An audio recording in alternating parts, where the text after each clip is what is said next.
Good evening, everyone, and welcome to Mournflake Stadium as the sun starts to set on a delightful day in Cheshire. The setting for the latest play in League Two's game of snakes and ladders in this race for promotion.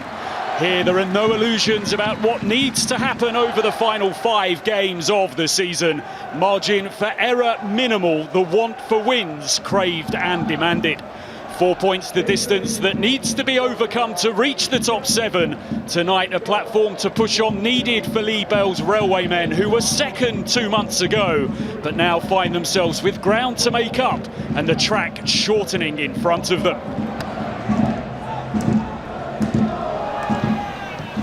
Ball thumped away by Joe Day. Jude Boyd.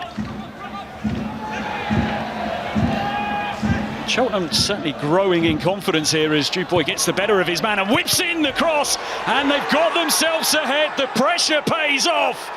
It's a massive blow to Crewe, but the wait for a goal is over. George Miller ends the drought, and Crewe have got it all to do on this must-win night for them. 6 hours and 57 minutes without a goal, but you can scrub that away now. Crewe 0, Cheltenham 1. And it's exactly the opposite of the commentator's curse now, because we spoke about Jude Boyd and the way when he gets forward, putting the ball in the box. They had one chance when he threatened earlier with the ball into the box, and it didn't really come off. But you see here, he works this himself. He gets himself back up, works it really well. 2 defenders should be doing better against him, but determined, he gets himself into a great area. And Miller, who I actually was going to mention, has he touched the ball?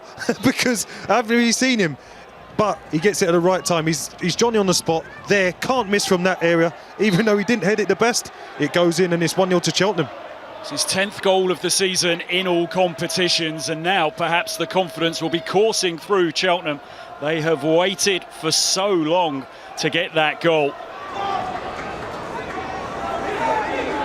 Thomas with the ball at his feet now, looking to turn inside, looking to send that ball towards the back post. A little break for Archer here, but a handball was spotted and Cheltenham have a penalty. Well, there were arms up, and Declan Bourne wasted very little time in pointing to the spot. Cheltenham have an opportunity here to double their advantage and really put Crewe in it here this evening. They're not happy. Mickey Demetriou following the referee around. I think once again. I think it's Billington. I think my instinct is it goes to the back. Both Stubbs and Bradbury go for it. My instinct was handball. So it is Billington.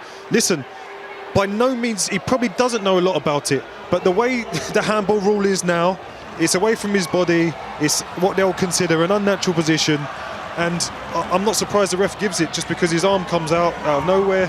And yeah, it almost as well, unfortunately for Billington, just the way he lands, almost looks like he's facing up to the ball and it hits his hand. So I think it's a justified penalty. Ryan Haynes against Philip Marshall. Haynes steps up and blasts it against the crossbar. A reprieve for Crewe. Could it be a turning point in this game? Strong challenge, and a bad challenge goes in on Jude Boyd from Zach Williams, and Ryan Haynes hammers it against the aluminium from 12 yards out. Yeah, catches it really well, but unfortunately for him, just too high. And yeah, it's a reprieve for Crewe, and it gives him a chance.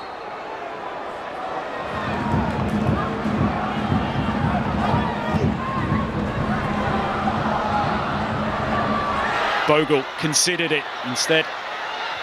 Ball bouncing around, moving around, and a chance to equalise, which is put wide. Connor O'Riordan, he was trying to sneak it inside that far post, but he set himself too wide. Great chance not taken. It is a great chance, and this is it. It's just a hopeful ball up towards the box. It's O'Riordan, the centre-half, that's up from the set piece. Bogle, some great work. Hemmings takes the composure, and O'Riordan, as a centre-half, I can honestly say, that is the finish of a centre-half. So unfortunately, put it by the far post, should score, he knows it. Half-time will be very quickly upon us as Bogle looks to cross. His cross deflected, challenge goes in. Will Crewe have a penalty? They will! A route back into this game. shake of the head as the challenge went in on Kane Hemmings. Our second penalty of the night, and this time it's Cheltenham who aren't happy with it. Well, I just think it's one of those with Backwell slightly inexperienced. It's one of those, as soon as you don't make a clear contact that you clear the ball, whether or not you've touched him, having given a penalty at the other end, the referee is always going to give this. Crewe failed to take a chance from the penalty spot. Ryan Cooney had his penalty saved by Sam Walker. It brought to an end a run of 18 games without scoring from the spot. It's thumped home by Kane Hemmings. Exactly what Crewe needed, and just in the nick of time before half-time. They have not been on their game in this first half, but it is now Crewe 1, Cheltenham 1. Absolutely no messing. Thumped it right down the middle, and Crewe are back in it.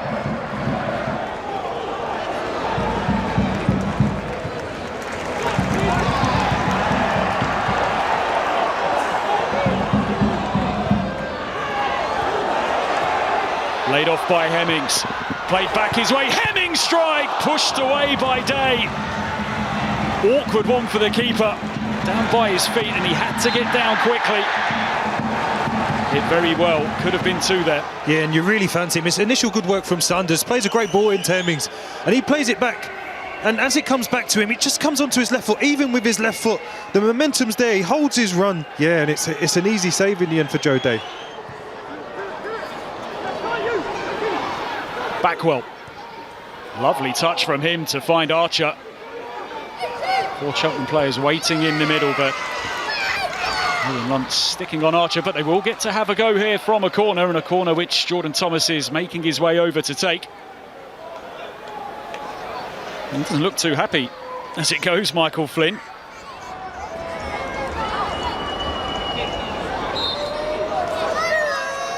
Can they get themselves back in front once again? Corner again is towards the back post.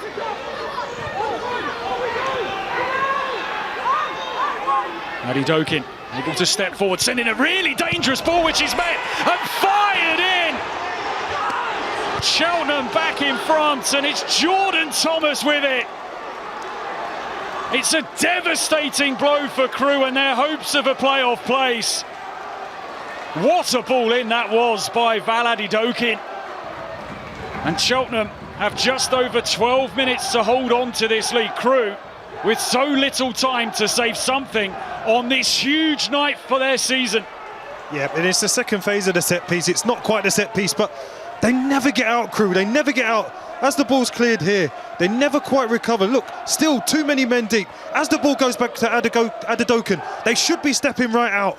But again, he's allowed to come forward, and it's an unbelievable ball in. And I think it's Dimitru there who actually pulls his foot away. Just at the last moment here, I think as Dimitru comes into the picture, he just pulls his foot away, thinking it's going out of play. But Jordan Thomas doesn't give up on it, and he finishes at the back post with the right foot and puts Cheltenham into the lead. How has he smuggled that in? Barely a gap to aim for, but he wheels away in celebration.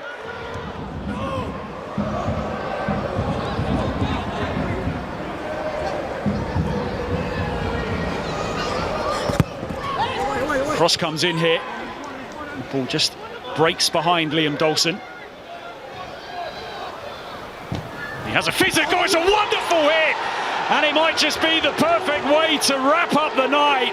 It's a stunning strike. And for Crewe, this is turning into a devastating night. A moment of brilliance. And Lee Bell watches on, and maybe Crewe's season is collapsing all around them. Now, whilst with the first 2 goals, we can maybe pick out defensive frailties. With this, the hit from Dawson is just fantastic. Here, defending 1v1, the ball goes out, but the defender does the right thing. He goes up with him, but as Dawson turns, just doesn't engage, but he hits it from 25, 30 yards, and it stays hit, and it kisses off the post and just bounces on the inside of the net. What a finish. Gets that wobble to put the goalkeeper off, but yeah, what a hit. We're standing right behind it, see the angle of it, and yeah, it didn't deserve to be hit like that, but what a strike. And Cheltenham seem to be coming away here with the 3 points. The fans starting to spill out here already. This has not been the night that they came to see. Well, it's a victory which would take Cheltenham 17 points clear of the relegation zone. Half chance here as it's fired towards goal. They've got one back, Crewe. But is it too little, too late? Callum Agius fires it in, and he did wonderfully well to adjust and just give Crewe a flicker of hope here tonight. Yeah, Stubbs here. It was a really strange header for him to head it back. But you see just beforehand, he gets a big push in the back, which means he heads it down to Agius, and Agius gets the finish. It's just thumped out of play, and there is the full-time whistle. It is a crushing blow for Crewe, a devastating night in their pursuit of the playoffs. Beaten here at home by Cheltenham Town. They knew this was a must-win night for them to close that gap on the top 7. But they got undone by a Cheltenham Town team who came here and finally ended their long drought in front of goal. The look on the face of the Crewe players tells you everything. It is a heck of a mountain to climb now for them to make it into the playoffs. They'll perhaps have to be flawless and look for help elsewhere. The story, of course, is Crewe's failure here tonight, but we have to give huge credit to Cheltenham Town, who have been facing a really difficult time in recent weeks, and you can see what the victory means to them. Cheltenham, can they end their season on a high? Can they get some good results to step into the summer? Michael Flynn's side victorious here tonight, winners by 3 goals to 2.